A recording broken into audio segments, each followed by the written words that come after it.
Hello everyone and welcome back to FilmBook Review, an official YouTube channel of FilmBook.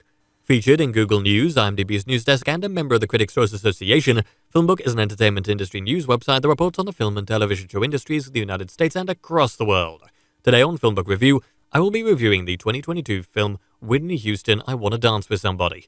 Whitney Houston, I Wanna Dance With Somebody is directed by Cassie Lemons, written by Anthony McCartan, and stars Naomi Ackie, Stanley Tucci, Ashton Sanders, Tamara Tooney, and Nefessa Williams. This is a Whitney Houston, I Wanna Dance With Somebody movie review, and there will be spoilers. If you like our movie reviews, please like this Whitney Houston, I Wanna Dance With Somebody film review, as that helps us out with YouTube's algorithm, and consider subscribing. Once subscribed, click the bell notification box and you are all set. Please also consider becoming one of our patrons on Patreon at patreon.com/filmbook. And now, the Whitney Houston, I Wanna Dance With Somebody movie review.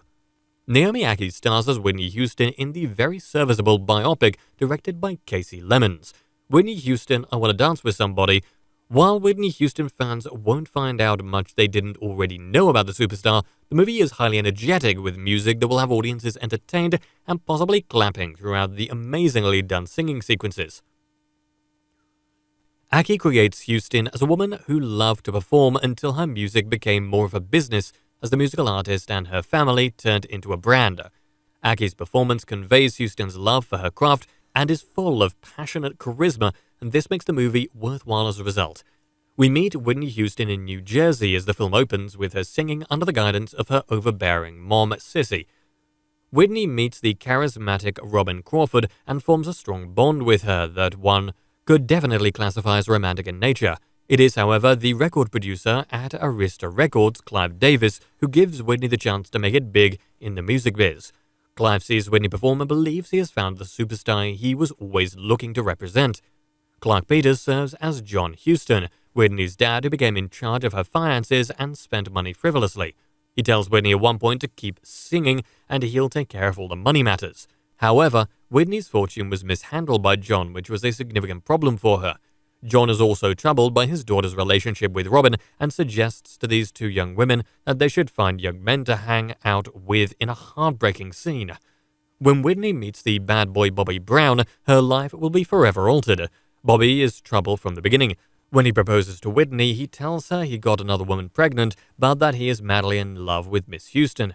Though you may want to yell at the screen and tell Whitney to just walk away from Bobby, anybody who knows the legendary musical talent's life story knows she will marry Bobby and that domestic disputes will eventually occur.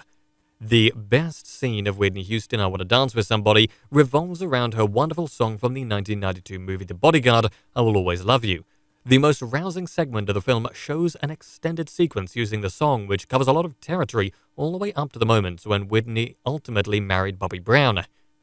When Whitney made The Bodyguard, Kevin Costner urged her to listen to the old Dolly Parton song of the same name, which Whitney then transformed into a mega hit.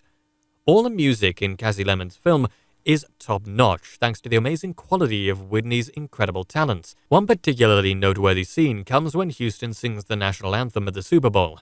Ackie plays the icon in such a way that the audience respects her but sees her making mistakes that led to her inevitable dependence on drugs.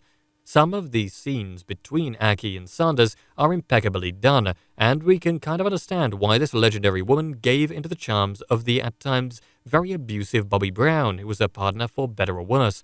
Stanley Tucci stands out in the movie as well as the record producer who becomes Whitney's friend and must eventually involve himself in her personal life when he sees her digging herself deeper in terms of her dependence on drugs. Tucci doesn't overdo her role, he plays it just right. Tucci has remarkable sensitivity to what could have been a smaller role in a lesser movie. Nefessa Williams is also quite strong as Robin, who stands by Houston even when Bobby Brown tells her she needs to step aside from Whitney. Williams' work is of significance to the success of the movie overall, and the actress creates a very compelling screen presence. Ackie makes the movie her own. She captures the mannerisms and personality traits of Whitney Houston to a T. As Akkie's real-life character delves deep into her own personal abyss, her love for music is always evident. Ackie could have been deserving of an Academy Award nomination in a lesser year.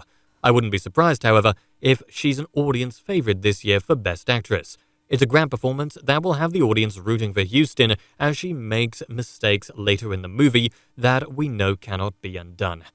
This film predictably ends with footage of the real-life Whitney Houston over the closing credits. As a legendary talent and performer, one only wishes she was able to live a longer life, and this movie stands as a tribute to the music sensation that she truly was. She will be remembered for generations to come, and her songs will live on in our hearts. And that brings us to the conclusion of this Whitney Houston I Wanna Dance With Somebody movie review. I would love to hear your thoughts on it below in the comment section. If you liked what you heard during this review, please like this video and subscribe to the channel. Please also visit and subscribe to our podcast channel at FilmBook Podcast and our trailer and reaction channel at FilmBook Trailers. If you would like to get FilmBook's articles delivered to your inbox, sign up for our daily newsletter in the description at film-book.com. Thank you for viewing, and you can watch one of these reviews next.